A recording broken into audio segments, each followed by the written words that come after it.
Hey, I'm Sarah Christie with iHeartRadio Canada, catching up with Chad and Ryan from Nickelback. How are you guys doing? Great, how are you doing? Very good, thanks. I am so excited to be chatting with you and lots of good stuff to talk about because you are about to release your 10th studio album, Get Rollin, November 18th.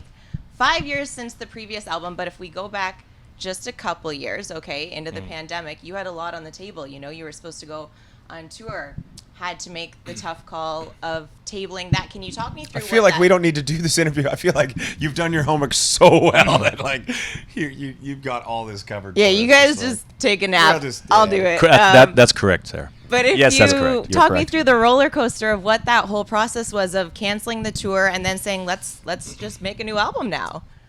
That, funny enough, wasn't. Funny? It wasn't. Yeah, not funny, but I mean, it wasn't a tough decision. That was like, we were like, this isn't happening. Well, we're gonna push it down 2 weeks down the road. This isn't happening. Oh, we're gonna wait. It's like, no, this is not gonna happen. So we were kind of prepared for that. It sucked because we were, focused on doing this cover to cover album tour. Had this, storyline production all set out for it. And then that got dusted, and then so it was time to get back to work, and that was the next focus. We were kind of doing that tour because we didn't have a new project on the horizon, so that gives a chance to actually do that.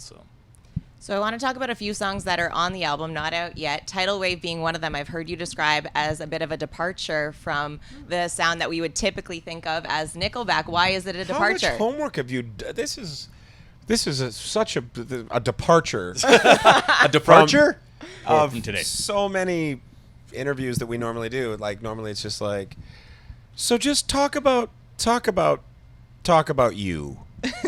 Buckle up, Chad. And then all of a sudden, like someone's like done some homework. It's like so refreshing. Wow. Tidal Wave. Right. I think we feel Yeah. collectively that it's a bit of a departure. It's not something that we would normally do, and I enjoy the hell out of it. And we, they're on all the right reasons. I think that Rockstar was a departure. Yeah. You wouldn't think now. You wouldn't think that Rockstar would be a departure for us, Right. because it's just sort of like, oh, that's just one of their tunes. But at the time, that was so left of center. Like we would never do anything even close to that. And now we're, and we've stepped to the left and to the right, with musically, with a lot of different ideas. And sometimes they work and sometimes they don't. Sometimes they land and sometimes they fall short with our fans. We love them. We create them. We hope they're going to like them as much as we like them. But I would definitely say that, Tidal Wave is a departure. And it's not something I wouldn't call it. I would say it's not indicative of our sound, whatever the hell that is. No, but it's for me, it's a gut instinct when we move, when I'm contributing and doing what I can with the songs. And he played it for me. This is later in the recording process. I think it was near the end, right? I think. Sure. Yeah, it was near the end.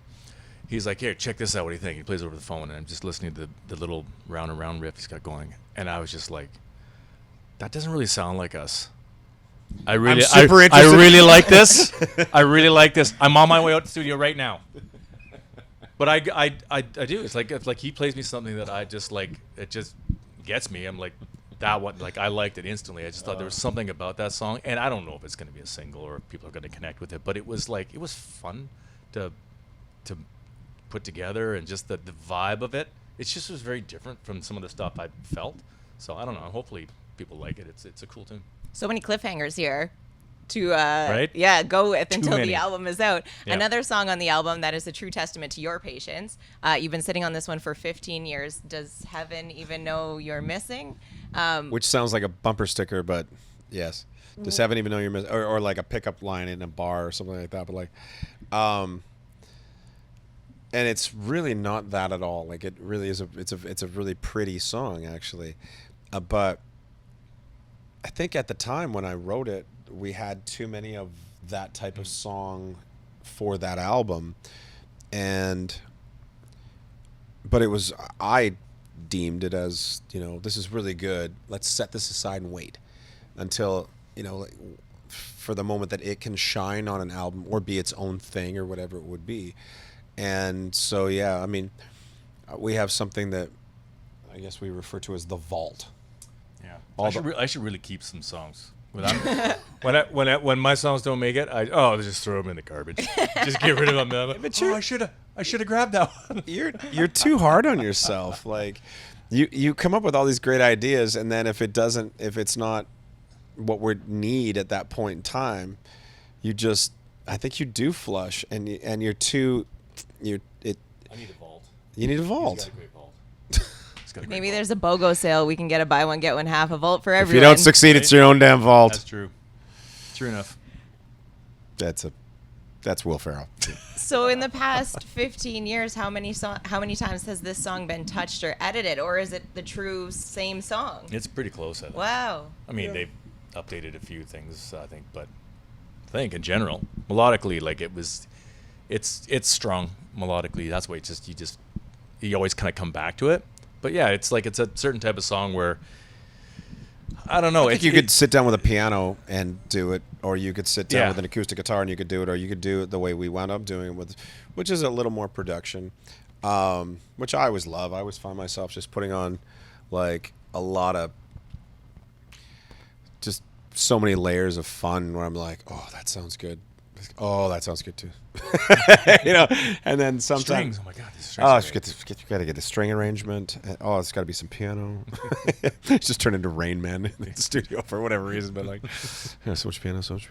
But like, I love that though, because it just makes me happy and it fulfills me. Like all of the different things that go on a song that add to.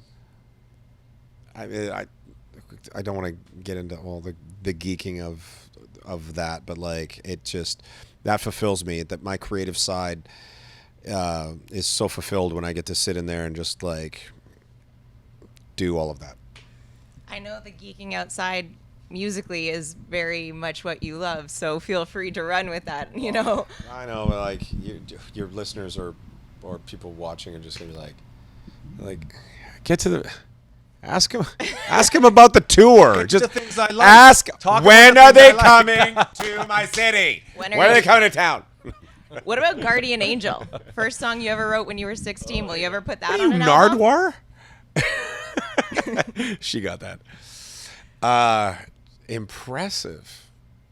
You pick up an acoustic and you noodle around for 1 second in an interview, and all of a sudden it's just everywhere. That's another one that is in the vault, I guess, and at some point in time will have to come to fruition. And I wrote that song when I was 16 years old. Song. It's a great song. You don't even know. You don't even know. So the first single from the album, Get Rollin', San Quentin. Congratulations on that. This is a very cool story of shooting the video. It was at Simon Fraser University with fans. I read that one fan came in from Edmonton to be with you guys after a couple years of being so secluded. I'm sure more than one did. I only read about the one. After a couple years of being so secluded, what was that experience like? One fan drove in from Richmond. Yeah. It was nice. It's awesome. It's great to get back out there and sound perfect because we're air guitaring in front of everybody. But lip sync the hell out of that thing. It was great. So no, it's great. You were feeling that energy. Everybody wanted to be there. Like everybody wanted to be there. It's nice. That's what you want from these congregations. And watching it makes us excited to give the people what they want. When are you guys going on tour? Is there a tour in the works? There is a tour, exactly. See, we'll get right to the gazebo. Album's out November 18th. Get Rollin', November 18th. Hi, I'm Chad. I'm Ryan. We're from Nickelback. And our album Get Rollin' comes out November 18th. Please digest however you want, mostly on iHeartRadio. Ingest this. Mostly on iHeartRadio. Yeah. Touring next summer. So we'll get with the pre-production early next year and work out the kinks, and we'll bring the noise back to people probably in June. Yeah. You know, when we think about your concerts, something that's really special is you have the diehards who have been with you from day one. They're now bringing their kids, but you guys are also now on TikTok, so you have. Thanks for not Yes. making us sound old in that statement. Hey. So people are bringing their grandkids out to the show now, and No, I'm talking I love to like- see the third generation, enjoying, the catalog. baby strollers. Let's Age stick with phobic that. here, yes, Yeah. exactly. But it's like if you think back to when you were performing at hole in the wall bars, at record stores, to Yes. now it's a family affair. That's got to feel pretty special. It's awesome. I think it's awesome that I mean, that's, you see it come full circle. That's how you grew up. Like, I mean, you grew up listening to whatever your mom was playing, like a ton of stuff, right? You're fans of that. But when we started enjoying Zeppelin, for instance, I've never enjoyed Zeppelin. Go on. yeah, right. No. But don't you think it was weird for our elders to look at us and be like, what do these guys even know about Zeppelin? And now Probably some of them, but some of them are excited about showing your it, right? kids, Yeah. and you're like, they're listening to Zeppelin and whatnot, and you're like, wow, just It's strange. It's strange, but I like it though. Like I don't. Yeah, I like the fact that they're discovering stuff that like my daughter's listening to Jerry Rafferty. And I'm like Jerry Rafferty. I'm like I know that stuff. Why are you listening? I mean, like Euphoria like made a bunch of these songs like so popular, but I think that's super awesome that they can access these things, and I'm watching them in real time. And what I like even more too is that I've showed stuff to my kids. My kids are like 17, 19 now, so they're kind of in that age, kind of what we're talking about, and maybe early teens as well. But they're coming back around to like, oh my son will go, oh yeah, that rap song that's got "Shape of My Heart" by Sting. That was Sting, and the guitar player wrote it. He's like, so it's been covered by so many rap guys, right? And it's like, and I can't think of the examples, but he's flexing on what he's learned. Right. He's becoming a music snob. Yeah. No, but he just likes that he knows these things, and I love that they're discovering stuff, and I love that the new generation of kids that are discovering music are enjoying it. I mean, doesn't what everybody wants to be is like a timeless band, timeless music. That's the goal. Does So. that mean the Nickelback beer o'clock at your show has to be updated to pop and juice o'clock? Never was. beer clock. God, we haven't done beer o'clock in a while. No, it's been a while. That's It's been a funny. while. No, we never really thought of that. That was probably a slight lapse in judgment. Yeah. I think there were probably all ages coming to those shows as well. Like, everybody likes beer. No. Oh, all right. Anyone? No. It's we might bring it back. Now I it's don't know. edible o'clock. Yeah. It's It's just very like, different Canada these days. just so throw edibles to the crowd. Yeah, Just there you go. spray them with candies. Just like, here. That's a terrible idea. It was such a pleasure. Give me a to- second. I can talk you guys into that for sure. I'll get you guys on board. No, it was so nice to catch up with you both, and Thanks for congratulations taking the time. on the new music. Can't wait for the full album. November 18th, Get Rollin' is out. Thank you so much. Thanks for doing a great interview and actually doing some homework. That's really, really lovely and wonderfully refreshing. Like, really, thank you.